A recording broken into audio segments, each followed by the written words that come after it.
Ken Lindsay was 6,000 feet up in a single-engine plane when an electrical failure caused him to lose radio communication and fly without lights. When he called for help on the cellular phone, the call was routed to Monroe County dispatcher Mike Cruiser. 911 Center? This is operator 1714. I have someone in a cellular phone calling from an airplane.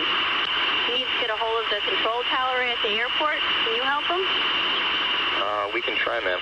Okay. Let me talk to the person. Okay. He's on the line. Hello? Yes. This is Monroe County 911. Yes, the operator said you transferred me through to you. Basically, situation is I'm trying to get into Rochester Airport. My radio stopped working. And Hello, sir? Hello, sir? basically, my radio stopped working. I thought... Hello, sir? So you get a clearance to come in. You need the clearance to come in? He wanted to contact the control tower to tell them that he was coming in, and they might not even see him, so that they should be aware and look out for him. And they'll allow it. Okay, hold on, sir. Keep on cutting in and out, so stay on the line with me if possible. And I knew at that point I was kind of out of my realm.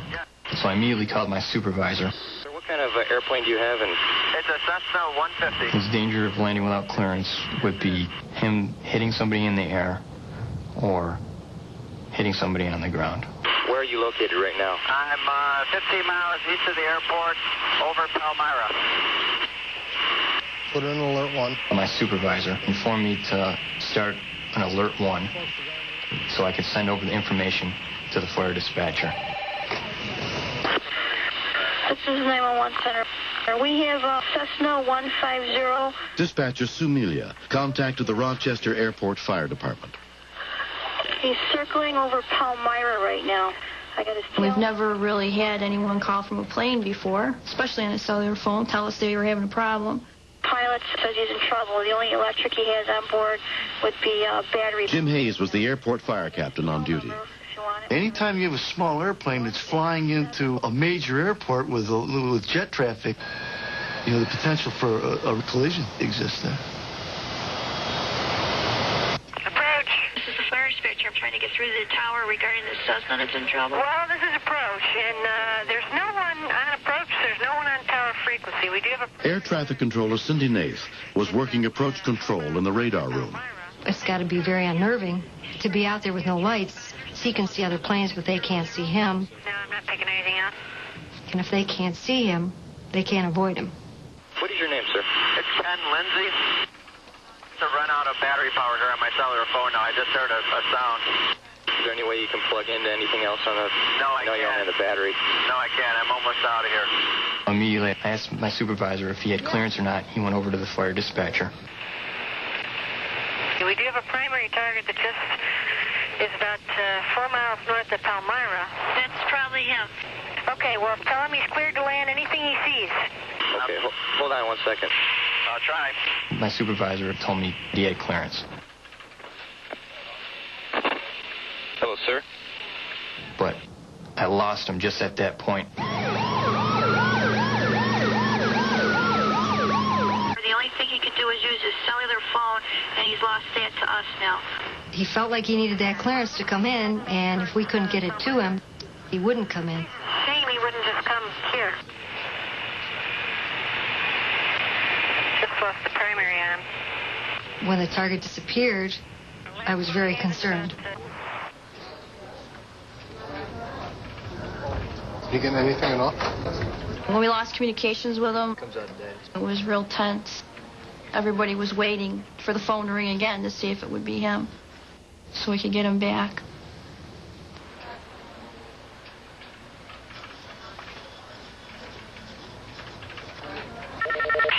Center? Yes, it's...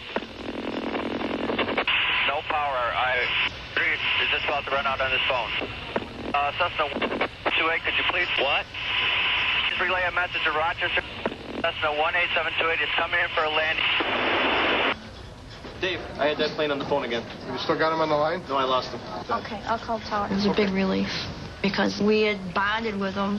Approach. I approached the fire dispatcher downtown again. Yeah. Just hit him on the phone again. Great. Yeah, we just got the primary back up. Are you still talking to him? No, his phone keeps cutting in and out. Okay, well, if you talk to him, tell him he's cleared to land. They got the trucks out there. They're ready. If he can find runway 25, that's probably his best bet.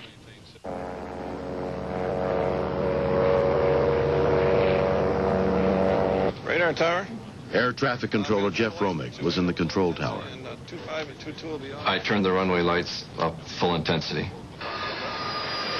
just so there would be no doubt in his mind as to which runway he was to land on.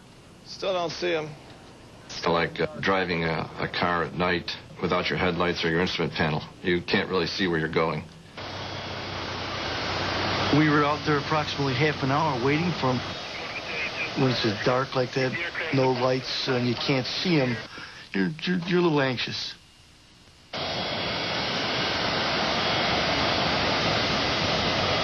Okay, what's his name again? Ken Lindsay, Lyndsay. Okay, and just him on board? Lucky if he makes it. What's that? We're going to change it to Lucky Lindsay. No kidding. Emergency aircraft's on a 3-mile file now. I still don't see him out the window, but I see him on radar. We were trying to catch a glimpse of him as he approached the runway. It was just a flash there. His landing light come on. Just was on for a second. So we knew he was within, a mile and a half, 2 miles of the airport. It's 1 mile final now. I could not see him out the window. Still don't have him in sight. I could see him on radar until he got about a mile final, and then I couldn't see him on radar. But I knew about where he would be. So I pointed the light gun at him and gave him a flashing green light.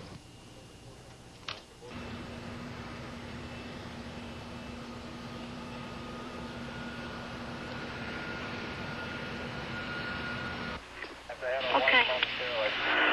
Yeah, I saw him too, thank you. We were on waiting. You could hear a pin drop.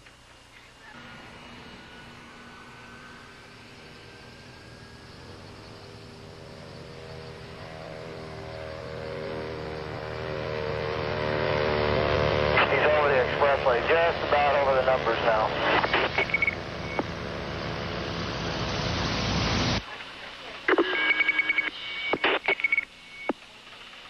The aircraft here is landed without incident.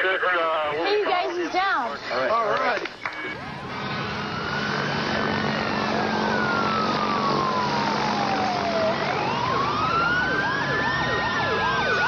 I was relieved when I saw the vehicles pull onto the runway, because I never saw them.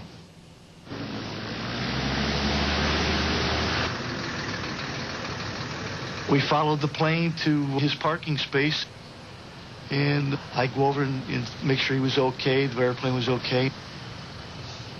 And he got out of the plane. Yeah, I was so surprised. It was Ken Lindsay, my son's assistant Boy Scout leader. I was nervous as not making the landing. Now I saw a smiling face. I felt very relieved and very happy to see him. All right, pancakes. Ken is teaching close friend Maria Benzoni to fly. He told me. As he was landing, his legs were shaking like crazy. Yeah. If Ken hadn't had a cell phone, I don't know what could have happened. He didn't have the communication with the tower. He didn't know anything of what was going on outside of his plane. So that would have been a crash. A different school. Yeah. Kenny kept cool, maintained his composure, and that's Ken. He's always cool, calm, and collected. Okay. The night after my incident, a pilot was flying from the same airport, and he got trapped between the ground and clouds and flew into the side of a hill. And it just made me think even more of all the things that could potentially happen if you don't keep your head about yourself. Most pilots try to prepare for the worst. We're not pessimistic, but it's best to be prepared. So I grabbed the cellular phone, and it was very fortunate I did bring it that night. It really came in handy.